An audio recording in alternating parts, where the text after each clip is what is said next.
Welcome to the middle of the storm. Leah might not remember this, but I first met her in 2014 on my intro tour after just joining Xbox. I was been taking round what was then called Central Media at the Seattle complex. And we had a 30-minute conversation. And when I rejoined Jonas, who was my new manager and was showing me around, I told him I just had one of the most interesting conversations of my life. And I was looking forward to next time. But this being the games industry, Central Media was disbanded about 2 months later, sent to the four corners. But since then, I've kept an eye on Leah's career, and I swear it's not in a creepy way. But it has been filled with creativity, collaboration, and a good dose of risk. Her path has been a wish list of amazing studios, from Wizard of the Coast to Bungie, Telltale, and Disney. And the latest adventure as studio founder is perhaps her greatest yet. So it's my privilege to welcome to the stage the CEO, and given the industry turmoil we're in, the reassuringly named Levelheaded Games, Leah Hoyer.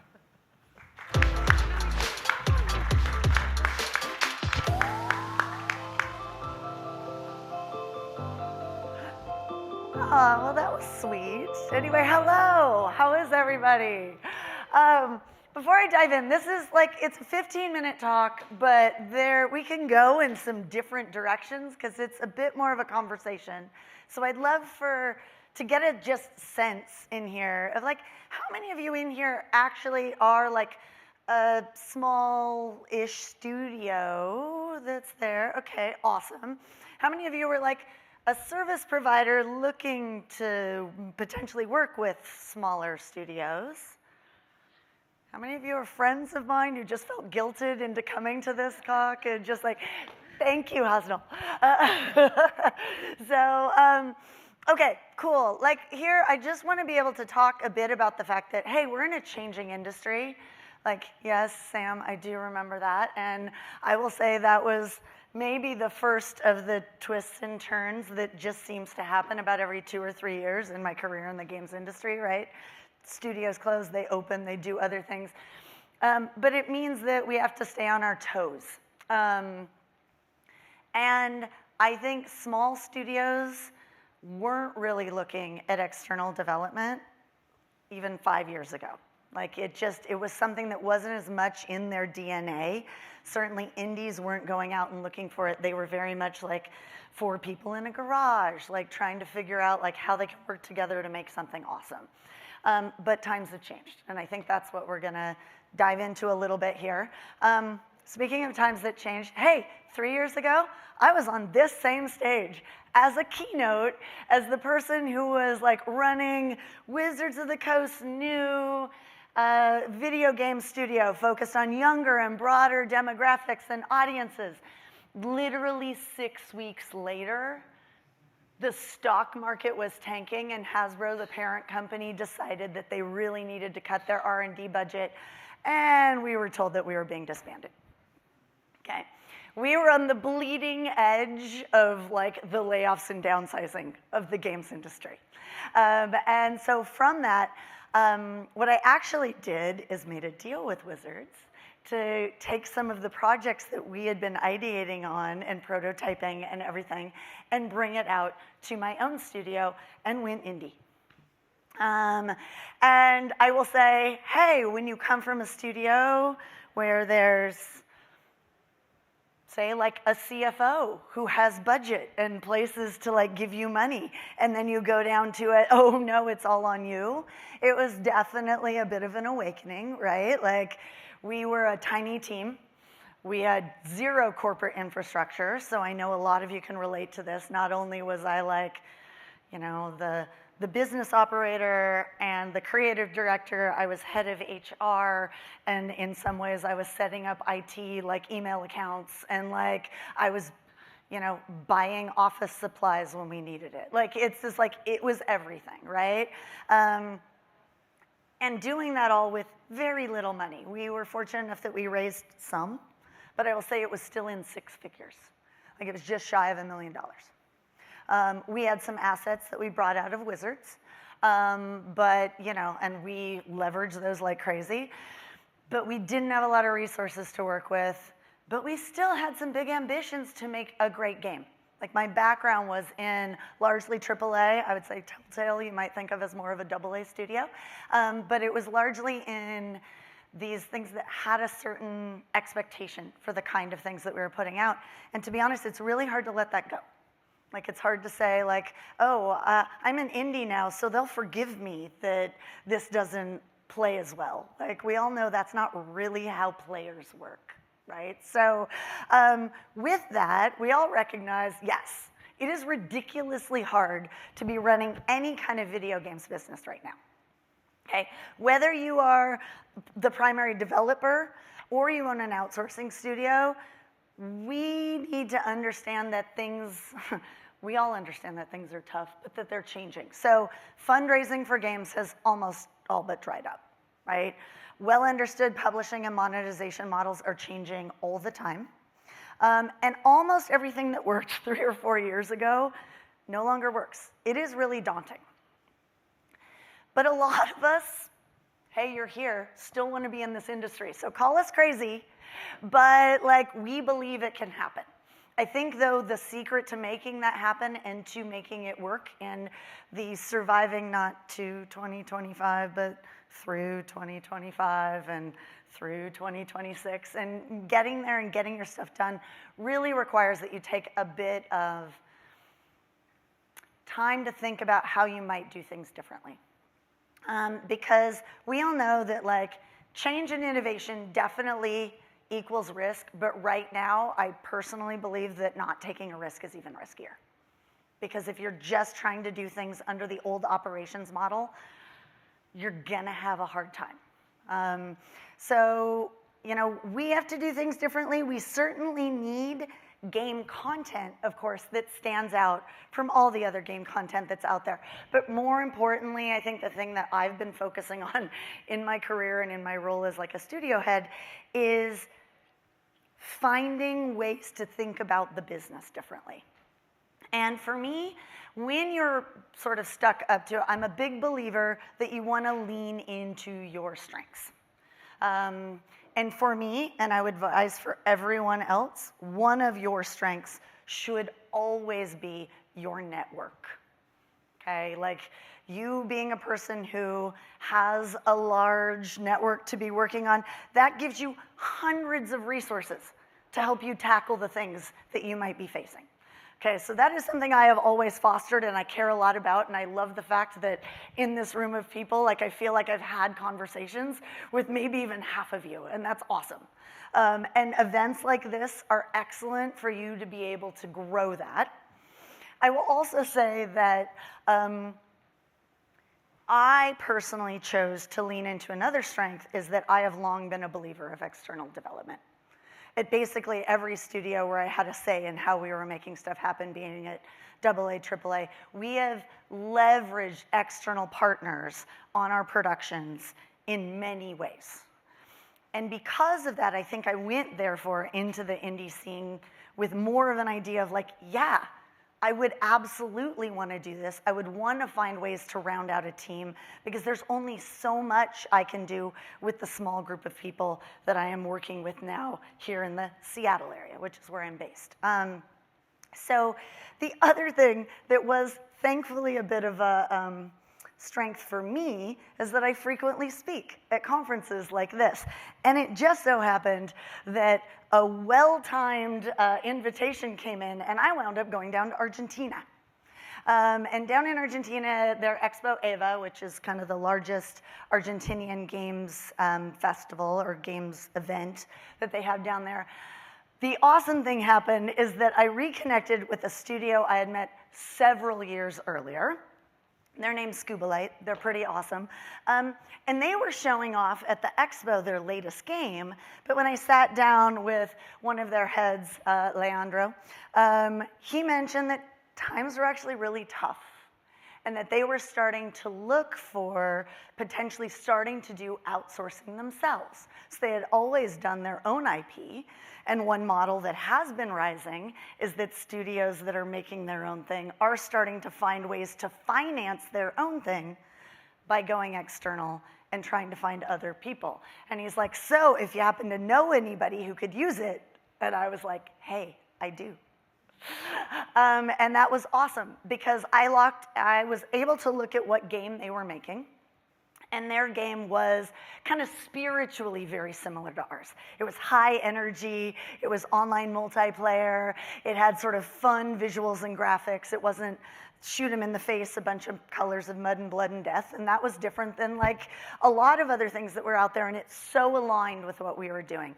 And I knew that I really enjoyed spending time with these people, because that is such a key when you're thinking about kind of the new place that we're all going to go and help each other work together and exchange resources, is that if you're working with a smaller studio, I actually think it's amazing that it really is a lot more personal.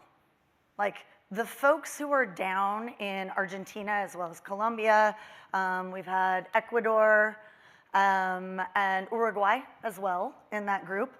I've also worked with people in about 8 other countries on this project in some way, shape, or form. But every single one of them, for instance, has a level-headed email. We are all in stand-ups. We are in dailies together. They are team members to us because we are so small that it would be silly for us to like write up a, statement of work and throw it over a wall and expect that they're going to come back 6 weeks later with the thing that we're looking for. Nah. We're a group of 12 people globally who get together and talk about this stuff on a daily basis. So not only that, but hey, if I didn't know these people, the other thing that comes to it is that the recommendations from my network would have probably led me to a very similar studio or situation, right? The personal connection really matters, because if this doesn't work out, I don't have wiggle room in my budget. I am an indie that, it's not like I can, again, go to my CFO. It's not like I can borrow from this pool of money I have sitting over here to deal with this, to move it over there. It is one pool. And I've got to, my exercise as the head of this studio is almost entirely about how do I prioritize what is most important to this game? Where is the player going to see the biggest impact? And certainly that means I cut a lot of things. Like the game I was gonna make at Wizards of the Coast is vastly different than this. We spent about 3 months sitting there going, how do we find big fun in a small corner of that universe?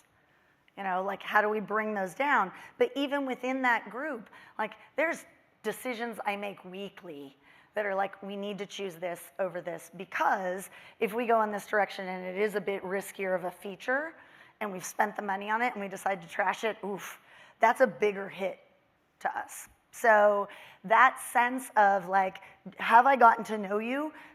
Does someone recommend you highly, et cetera? And the idea of when talking with a smaller studio, it would also kill my, my weekly schedule if what I wound up doing is working with 5 individual vendors across the globe. I don't have the ability to do that, and I don't have an extra person in our studio that is able to do that. So when I think, and talking with a lot of my other kind of indie founders who are doing similar things, finding a place that can actually help you round out your team in various ways is more useful. So for us down in Argentina, we have a modeler, we have an animator, we have an engineer, we have a UX person, we had a design person. They were a team that helped us round out in a nice way. And I'm not saying if you are an art house that you should go and get every single one of those things. But it is really hard to be just an art house these days, because I don't know, if you are that person, you've probably noticed there are a lot of you, And so having those meetings and being there, because the thing that is going to draw a smaller studio into working with you, and it could be an indie, it could be a single A, early double A, increasingly, it is the connection that they feel with what it is that you're doing. Because at the end of the day, if you are a CG house, if you can't put together a good 3-minute reel of the awesome CG you do, like that's table stakes. That is you just showing up to the party and being a company. Okay? So I am generally not going to choose to work with someone, to be honest, not just as an indie, but kind of anywhere else I would have been, just by looking at your awesome reel. What I want to understand is that we connect on a level that makes it feel like you're part of our team, and that you can integrate, you're aligned with our goals, and that we are also looking for ways to help you. Because that genuine networking is really key. Sorry, XDS, but just setting the 30-minute meeting to like bounce around from table 19 to table 11 to table 32, like those are great.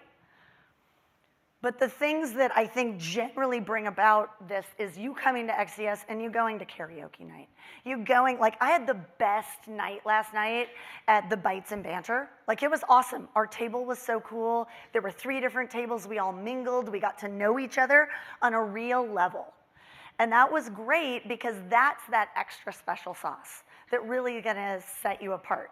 I realize for your KPIs of wanting to land your next client tomorrow, that doesn't feel like the greatest way, but the truth is I know what I need, and if I next need a great character modeler, I'm gonna go seeking out those 2 or 3 character modelers that I have the most confidence are gonna come and really be part of our team, okay?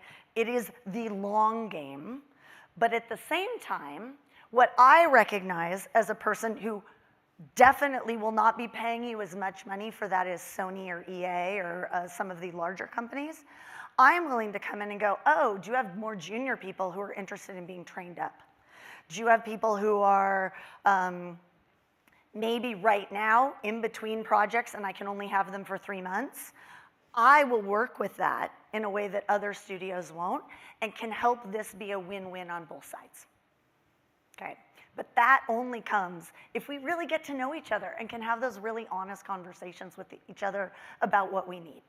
Now, there are some risks.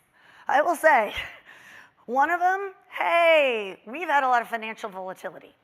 Okay, since starting to work with them, both the US and Argentina have gone through some political and economic changes. Okay. One of the great things for Argentina is their dollar is actually starting to like stabilize. Their currency is stabilizing. What actually doesn't work for them as well is that then the US dollar is less attractive because our deal is in like US dollars. So I've got great certainty. Every month over month, I know how much I'm paying them. And for them, on that flip side, hey, it's maybe not as attractive as it was a year and a half ago when we started working together. Another thing is the experience gap, and this hits me differently than what I thought it would, okay? I was expecting maybe more junior members and the ability to like be able to train them up, and I was open for that. But there is also just a sense of there's less structure sometimes when you're working with some of these smaller companies in other places. They don't have quite the production rigor that I was expecting coming out of like, you know, at Bungie, we have stand-ups and we do JIRA meetings and we are aligned on all the success criteria. It's taken a while to kind of train that into this group in a way that I don't know that we've even gotten to where I was expecting, but it's way better than it was a year ago, and it was time well spent. But it's something to keep in mind. I will say also, the cultural differences, I will say many of these are amazing. Like we get in some ways some like free consulting on cultural awareness and what joke is not gonna land because it's too punny in English. Like my Spanish is also so much better than it was a year and a half ago, and I love that, right? But there are some other things that I was not expecting. The sacredness of lunch hour in Argentina is something you don't mess with. Like, they're gonna, like, if we tried to schedule a meeting at certain times, they're like, whoa, this is like when we eat, this is the time we eat every day. Maybe I'm eating with my family, maybe I'm doing these things, so. And because they don't change their clocks like we do twice a year, our schedules change largely around that lunch hour. Also, I was unaware that a country could have as many holidays as Argentina does. I was talking with Hernan, who I don't think is in this room, but he was he's like the head of their game studio. I was like, you guys have so many holidays. And he looked at me, he's like, really? I was like, we've got like 10. And he was like, oh. You know, so like about 2 or 3 times a month, there's a day they're just not gonna be working. Honestly, it kind of works for the way we do stuff because then that means I'm not paying them. But at the same time, like, you have to plan to schedule it, right? And then I would say the biggest one certainly is communication. We all know it's hard enough to explain cultural ideas with words, even when your base language is like, you're speaking the same native language, right? Once you're trying to describe, no, it's not fuzzy, it's fluffy, or whatever, in like, you know, across language barriers. But the truth is, we get there. And we get there doing like great rituals, we get there having frequent communication, we're going back and forth and sharing a lot of information. And that can only happen if they really feel like they're part of the team. So again, there are risks, but I will tell you, huge upsides. We simply could not be where we are without our external partners. The cost savings alone, complete game changer for us. If I had to pay US or Canadian rates for every single person on my team, I just couldn't do it.